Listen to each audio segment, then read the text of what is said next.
लालची मिठाई वाली। गांव में 35 वर्षीय कमला ताई नाम की एक औरत रहा करती थी। उसका एक ढाबा था। उसके ढाबे पर मिलने वाली रबड़ी बहुत दूर तक मशहूर थी।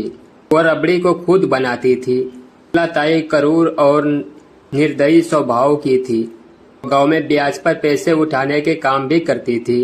इस काम के लिए उसने कुछ गुंडे भी पाल रखे थे। एक दिन गांव का सरपंच चतुर सिंह कमला ताई की रबड़ी खाने के लिए आया। चतुर सिंह, कैसी हो कमला ताई? कमला, मैं तो हमेशा अच्छी ही होती हूँ। चतुर सिंह जी, आप बताइए, सुबह सुबह आज आपको मेरी दुकान कैसी याद आ गई?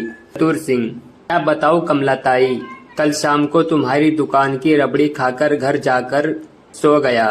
पेट तो भर गया था लेकिन अंदर से मन नहीं भरा। पूरी रात सपने में तुम्हारी रबड़ी ही आती रही, इसलिए सुबह उठकर तुम्हारी रबड़ी फिर से खाने के लिए आ गया।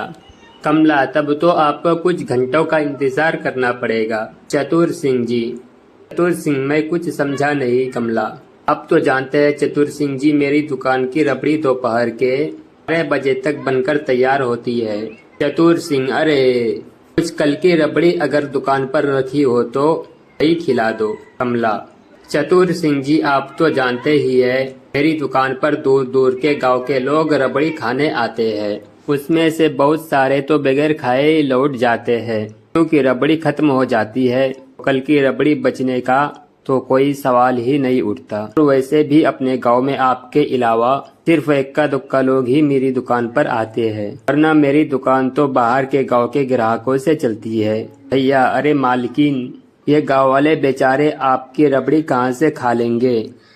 मालकिन, इन बेचारे को ऊपर तो पहले से ही इतना कर्ज का बोझ है कि इन्हें तो एक वक्त की रोटी मिल जाए तो इनके लिए बहुत बड़ी बात है। कमला, क्या कहना क्या चाहता है? धैया धैया, कुछ नहीं मालकिन, मैं तो बस ये कहना चाहता हूँ कि हमारे गांव में गरीबी बहुत ज्यादा है। कमला, मुझे बेवकूफ समझ रखा है तूने। मैं सब समझती हूँ, तू हंसी हंसी में मुझे ताने देता रहता है।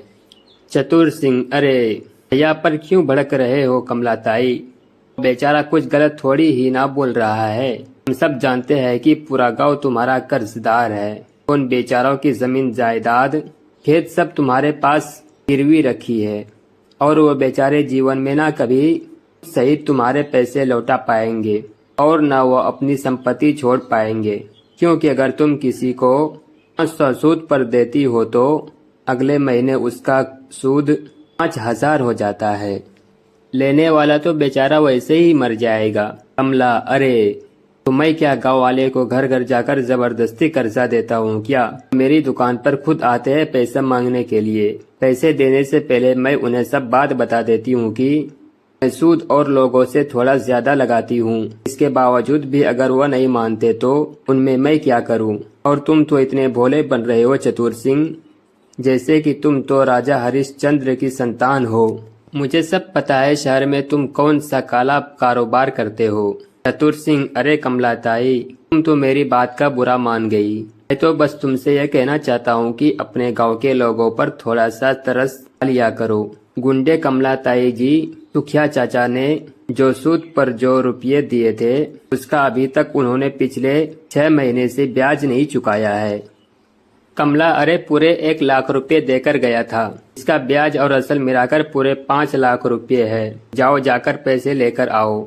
गुंडे हम दोनों सुखिया से पैसे ही मांगने गए थे, लेकिन आज उसकी बेटी की शादी है। उसकी पत्नी बहुत रो पीट रही थी, इसलिए मजबूरी में हम दोनों को वापस आना पड़ा। कमला, अरे मुस्तंडो, रोज मेरी 2-2 किलो रबड़ी खा जाते हो और 3-3 किलो पी जाते हो दूध। ये सब मैं तुम्हें मुफ्त का नहीं खिलाती पिलाती। उस सुखिया की पत्नी ने तुम्हारे सामने 2 आंसू बहा दिए तो तुम दोनों पिघल गए। चलो मेरे साथ, देखती हूँ कैसे पैसे नहीं देता। आज तो मैं उससे अपनी पूरी रकम वसूल करके ही लौटूंगी।